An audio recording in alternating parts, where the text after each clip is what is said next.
25រឿងយមលោកនិងទេវលោកអានិសង្ឃនិងទោសរបស់កុសលាកុសលកម្មការព្រះព្រមគ្រូសម្ពុទ្ធទ្រង់គង់នៅវត្តចេតពន្ធនៅក្រុងសាវត្ថីកាលនោះព្រះមហាមង្គលានដ៏មានអាយុជាអ្នកមានឫទ្ធិច្រើនមានបំណងចង់ទៅមើលស្ថាននរកបានចូលទៅថ្វាយបង្គំលាព្រះសម្ពុទ្ធជាបរមគ្រូហើយក៏និមន្តទៅយមកៈទេវលោកអត់យមកៈលោកនិមិត្តពិនិត្យមើលស្ថានភាពទីកន្លែងនរកតាំងពីនរកតូចៗរហូតដល់នរកធំឈ្មោះអវជ័យលោកនិមន្តទៅដល់ទីណាសត្វនរកក៏បានសប្បាយទុកក្នុងទីនោះដោយអំណាចឫទ្ធិរបស់លោកមហានរកឈ្មោះអវជ័យកាលបើព្រះមង្គលាននិមន្តទៅដល់ហើយគំនោភ្លើងក៏វិនិច្ឆ័យបាត់ទៅផ្កាឈូកមានផ្កាឈូកប៉ុនកង់រទេះផុសឡើងលោកក៏ឡើងគង់លើផ្កាឈូកនោះពួកសត្វនរកទាំងឡាយបានចូលទៅចោមរួមថ្វាយបង្គំសួរថាលោកម្ចាស់និមន្តមកពីទីណាព្រះមង្គលានប្រាប់ថាអាត្មាមកពីមនុស្សលោកសត្វនរកទាំងឡាយបានឮដូច្នេះហើយក៏ផ្ដាំទៅញាតិមិត្តរបស់ខ្លួនថាសូមលោកម្ចាស់ប្រាប់ដល់មេដាបៃតាបុត្រភរិយាញាតិមិត្តរបស់ខ្ញុំព្រះករណាផងខ្ញុំព្រះករណាជាកូនជាឪពុកម្ដាយជាមីងមាធ្លាក់ទៅកើតក្នុងនរកសោយទុក្ខវេទនាជាយូរណាស់ហើយមានសេចក្តីនឹករលឹកមកជាខ្លាំងណាស់អាណិតធ្វើបន់ទានឧទ្ទិសផលបញ្ជូនឲ្យផងព្រះមង្គលានបានទទួលដំណឹងនោះហើយក៏ត្រឡប់មកមនុស្សលោកវិញមុននឹងត្រឡប់មកលោកបានយកភ្លើងអវជ័យប៉ុនទប់ស្បៃខ្ចប់នឹងជាជីវររបស់លោកបរិទ្ធមកដល់មនុស្សលោកបានប្រកាសប្រាប់ញាតិមិត្តមាតាបិតារបស់សត្វនរកទាំងនោះតាមបណ្ដាំពួកមហាជនទាំងឡាយដែលត្រូវជាញាតិមិត្តរបស់សត្វនរកបានដឹងដូច្នេះហើយក៏យំសោកបោកប្រាននិយមសោកបោកខ្លួនប្រានតែងសពខ្លួន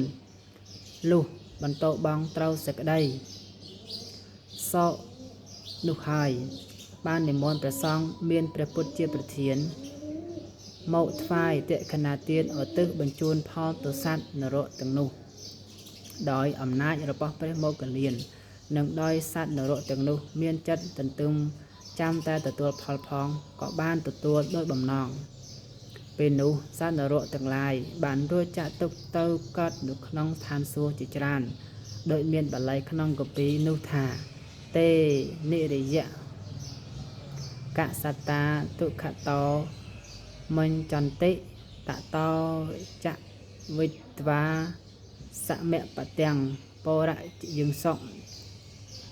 សត្វនរកទាំងនោះបានរួចចាក់ទុកទៅកើតក្នុងស្ថានសួគ៌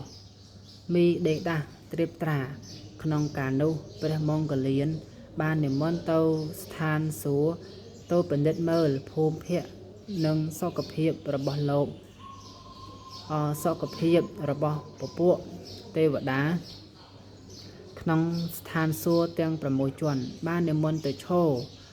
រេរានៅស្ថានថាត្រៃត្រង់